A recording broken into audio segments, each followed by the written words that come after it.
is pagtanaw nato sa unahan, no? Ang ikaupat nga yugto makita nato diha ang sa panapos nga huna-huna, no? In the end ang Dios dili mahimo nga maghimo siya og trabaho nga tunga-tunga, no?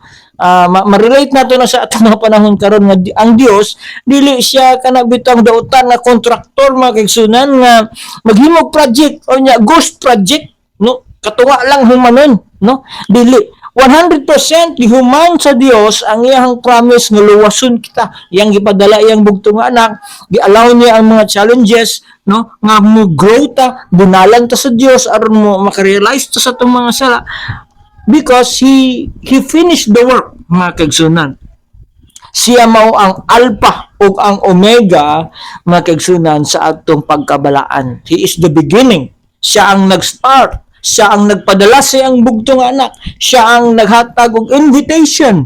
Siya mao ang nag-convince sa ato ang kasing-kasing nga mahumok siya o siya pod ang mag-perfect after this mga kaigsunan. Siya ang nagpakabalaan. Mao kana nga saligan, trust the process, salig sa proseso o salig sa nagproseso. Salig diya sa Dios because He is processing. Maybe wala ko kabalo if somebody nga nagapaminaw, nagatanaw nga ini nga programa, no, mga kaigsunan nga naa kay ginadala sa Dios, naa kay kabugaton nga ginadala, but trust the process because the process lang daita sa Dios mga kaigsunan. At the end, we will become one of the best masterpiece of the Lord Jesus Christ, no? Muna nga dapat nato masayran kining upat ka proseso mga kaigsunan nga hugna sa atong gitawag nga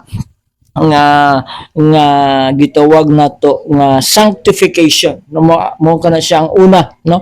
Pre-conversion, giandam ta sa Dios o gidapit kita sa Dios. We are invited by God. And then positional nga pagkabalaan tungod kay gipahayag ta nga balaan na naghimo ta, we do good work not because we are good.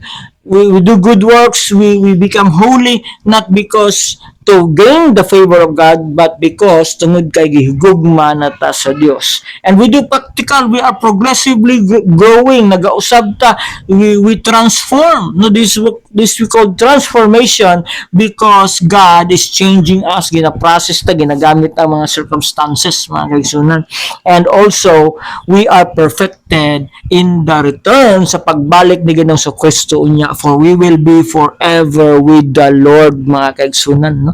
Ang forever is eternal mga kaigsunan ug walay katapusan nga kauban nato siya, no? Mao kana nga atong goal mga kaigsunan, no? I hope nga nag-enjoy kamo na ini nato nga series of lesson of sanctification because this is important. Mahinungdanon ni siya nga masayra nato because ang uban, no,